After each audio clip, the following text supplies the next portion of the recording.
രാഷ്ട്രീയത്തിൽ മലക്കം മറിച്ചിൽ എന്ന് കേൾക്കാറില്ലേ? ഇതാ ഇവിടെയും ഒരു മലക്കം മറിച്ചിൽ നടത്തിയത് പ്രതിപക്ഷ നേതാവ് വി.ഡി. സതീശൻ തന്നെയാണ്. എന്തിനാണ് അദ്ദേഹം ഇങ്ങനെ മാറ്റിപ്പറയുന്നത്? അത് അടൂർ പ്രകാശിനെ SIT special investigation team Sabarimala സ്വർണ്ണക്കൊള്ള വിഷയത്തിൽ ചോദ്യം ചെയ്യാൻ പോകുന്നു എന്ന വാർത്ത പുറത്തു വന്നതിന് ശേഷമാണ്. SITയിൽ ഇപ്പോൾ വിശ്വാസമില്ല എന്ന് ഉറപ്പിച്ചു പറയുന്നില്ല. വരട്ടെ, നോക്കാം എന്നാണ് പ്രതിപക്ഷ നേതാവ് പറയുന്നത്. ഇങ്ങനെയായിരുന്നില്ല പ്രതിപക്ഷ നേതാവ് നേരത്തെ പറഞ്ഞിരുന്നത്. അതുകൊണ്ടാണ് മലക്കം മറിച്ചിൽ എന്ന് പറയാൻ കാരണം. എന്താണ് ഇന്ന് പ്രതിപക്ഷ നേതാവ് പറഞ്ഞത്? കേൾക്കാം. സർക്കാർ കൊട പിടിച്ചു കൊടുക്കുകയാണ്. ഇപ്പോൾ 2 ഉദ്യോഗസ്ഥരെ പുതിയതായി വെച്ചു. കോടതിയുടെ അനുമതിയോടുകൂടിയാണ് വെച്ചത്. പക്ഷേ കോടതി അത് ഒന്നുകൂടി പരിശോധിക്കണമെന്നാണ് ഞങ്ങളുടെ അഭ്യർത്ഥന. കാരണം 2 ഉയർന്ന IPS ഉദ്യോഗസ്ഥന്മാരുടെ സഹായത്തോടു കൂടി ഒരു പോലീസ് ആസ്ഥാനത്തുള്ള ഒരു കടുത്ത CPM കാരനായ ഒരു ഉദ്യോഗസ്ഥൻ്റെ അറിവോടുകൂടിയാണ് CPM പക്ഷപാതികളായ 2 പേരെ ഇപ്പോൾ SITയിൽ വെച്ചിരിക്കുന്നത്. അത് SITയിൽ നടക്കുന്ന എല്ലാ നടപടിക്രമങ്ങളും ചോർത്തി കൊടുക്കാൻ വേണ്ടിയിട്ടാണ്. എല്ലാ കാര്യങ്ങളും പുറത്തേക്ക് ചോർത്തി കൊടുക്കാനാണ്. എന്താണ് അറിയുന്നത്? കാരണം SIT റിപ്പോർട്ട് കൊടുക്കുന്നത് കോടതിക്കാണ്, ഗവൺമെൻറ്റിനല്ല. അപ്പോൾ അവിടെ നടക്കുന്ന കാര്യങ്ങൾ, അറസ്റ്റിൻ്റെ മൂവ്മെൻ്റ് ഉണ്ടെങ്കിൽ അല്ലെങ്കിൽ ആരെങ്കിലും ചോദ്യം ചെയ്യാനുള്ള മൂവ്മെൻ്റ് ഉണ്ടെങ്കിൽ അതെല്ലാം ചോർത്തി കൊടുക്കാൻ വേണ്ടി പാർട്ടി പക്ഷപാതികളായ കടുത്ത CPM പക്ഷപാതികളായ ആളുകൾ മുഖ്യമന്ത്രിയുടെ ഓഫീസിൻ്റെ നിർദ്ദേശപ്രകാരം ഓപ്പറേറ്റ് ചെയ്തിട്ടാണ് ഇതെല്ലാം ചെയ്യുന്നത്. അപ്പോൾ മുഖ്യമന്ത്രിയുടെ ഓഫീസിൻ്റെ സമ്മർദ്ദം ഈ SITയുടെ മീതെ ഉണ്ട്. അതാണ് യാഥാർത്ഥ്യം.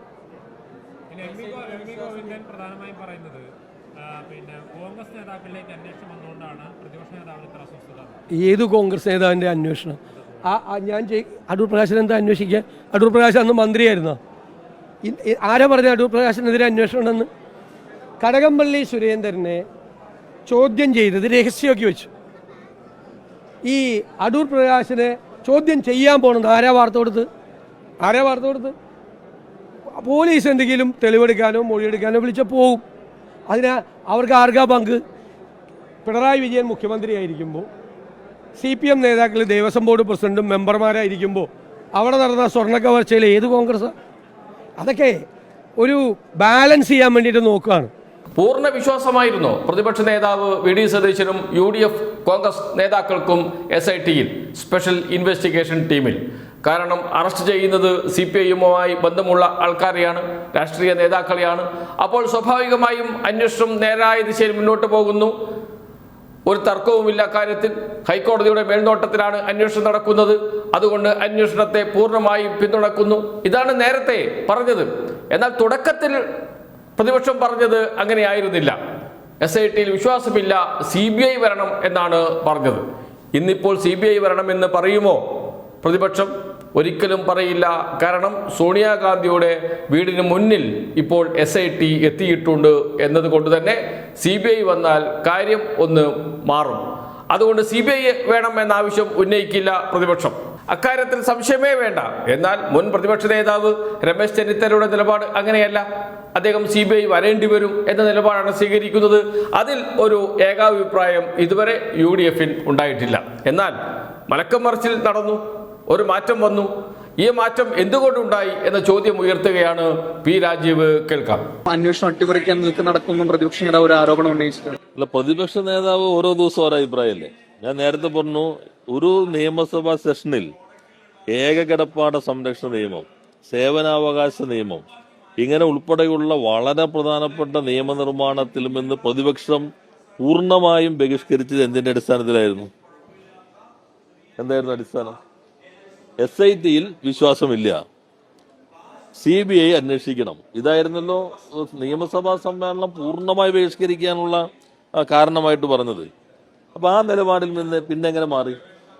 അന്ന് മുഖ്യമന്ത്രി തന്നെ സഭയിൽ പറഞ്ഞു, ഹൈക്കോടതിയുടെ മേൽനോട്ടത്തിലുള്ള അന്വേഷണമാണ്, ആ അന്വേഷണത്തിൽ എല്ലാവരും വിശ്വാസം അർപ്പിക്കുകയാണ് വേണ്ടത്. ഞങ്ങൾ തന്നെ പ്രതിപക്ഷ നേതാവിനോട് ചോദിച്ചു, നിങ്ങൾക്ക് ഹൈക്കോടതിയാണോ വിശ്വാസം, CBI ആണോ വിശ്വാസം? അദ്ദേഹം ഹൈക്കോടതിയല്ല CBI ആണ് വിശ്വാസം എന്ന് പറഞ്ഞിട്ടാണ് നിയമനിർമ്മാണ പ്രക്രിയ പൂർണ്ണമായിട്ടും പ്രതിപക്ഷം ബഹിഷ്കരിച്ചത്.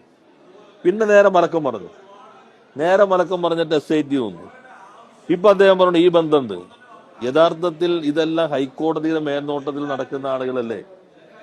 ഹൈക്കോടതിയുടെ മേൽനോട്ടത്തിലാണ് ഓരോ ഉദ്യോഗസ്ഥനെയും ഹൈക്കോടതിയുടെ അംഗീകാരത്തോടു കൂടിയാണ് നിശ്ചയിക്കുന്നത്. യഥാർത്ഥത്തിൽ അതീവ ഗൗരവമായൊരു പ്രശ്നം പ്രതിപക്ഷ നേതാവ് ഉന്നയിച്ചു. മുഖ്യമന്ത്രിയുടെ ഓഫീസിൽ നിന്ന് ഫോൺ വഴി സമ്മർദ്ദം ചെലുത്തുന്നു. ഇപ്പോ പ്രതിപക്ഷ നേതാവ് പറയുന്നു ഇത് ലീക്ക് ചെയ്ത് കിട്ടാൻ വേണ്ടിയാണ്. അപ്പൊ പ്രതിപക്ഷ നേതാവിനെ എവിടെ നിന്ന് ലീക്ക് ചെയ്ത് കിട്ടി? മുഖ്യമന്ത്രിയുടെ ഓഫീസിൽ നിന്ന് പ്രതിപക്ഷ നേതാവിനെ വിളിച്ചു പറഞ്ഞു നിങ്ങളൊന്ന് സമ്മർദ്ദം ചെലുത്തണം, അങ്ങനെയാണോ? അപ്പൊ അദ്ദേഹം ഓരോ ദിവസവും പറയുന്ന കാര്യങ്ങൾ യഥാർത്ഥത്തിൽ നിങ്ങൾ ആ അവതരണ രീതി കണ്ടിട്ട് അതിലങ്ങ് നിൽക്കുന്നു എന്നുള്ളത് കൊണ്ടാണ്. ഓരോ ദിവസവും പറയുന്നത് പിറ്റേ ദിവസം നമ്മൾ വൈരുദ്ധ്യം കാണണ്ടേ? പി രാജീവ് ഇത്ര നിഷ്കളങ്കനായി പോയല്ലോ എന്നാണ് അദ്ദേഹത്തോട് പറയാനുള്ളത്. കാരണം ഇന്നലെ വരെ SITയുടെ അന്വേഷണം പോയിക്കൊണ്ടിരുന്നത് CPIM നേതാക്കളുടെ പിറകെയായിരുന്നു. അപ്പോൾ കയ്യടി, സന്തോഷം ഇതൊക്കെയുണ്ട് UDF ക്യാമ്പിൽ. എന്നാൽ കഴിഞ്ഞ ദിവസമാണ് ട്വിസ്റ്റ് ഉണ്ടാകുന്നത്, ഒരു മാറ്റമുണ്ടാകുന്നത്. അത് UDF നേതാക്കളിലേക്കാണ്. ചെറിയ നേതാവല്ല, UDFന്റെ സംസ്ഥാന കൺവീനറാണ് അടൂർ പ്രകാശ്. അദ്ദേഹത്തെയാണ് ചോദ്യം ചെയ്യാൻ വിളിച്ചത് SIT. സ്വാഭാവികമായും അന്വേഷണം ഇനി ആരിലേക്ക് പോകും? ആന്റോ ആന്റണിയിലേക്ക് പോകും. അത് കഴിഞ്ഞാൽ ആരിലേക്ക് പോകണം? സോണിയാഗാന്ധിയിലേക്ക് പോകണം. അപ്പോൾ കോൺഗ്രസിന് UDFന് മറുപടി പറയാൻ കഴിയാതെ വരും. അതുകൊണ്ടാണ് ഇപ്പോഴേ ചില അസംതൃപ്തിയൊക്കെ SITയെ കുറിച്ച് പറഞ്ഞു വെച്ചിരിക്കുന്നത് UDF. പക്ഷേ ജനങ്ങൾക്ക് കാര്യങ്ങൾ മെല്ലെ മെല്ലെ മനസ്സിലായി വരുന്നുണ്ട്. എവിടെയാണ് കള്ളൻ, ആരാണ് കള്ളനെ കഞ്ഞി വെച്ചത് എന്ന്.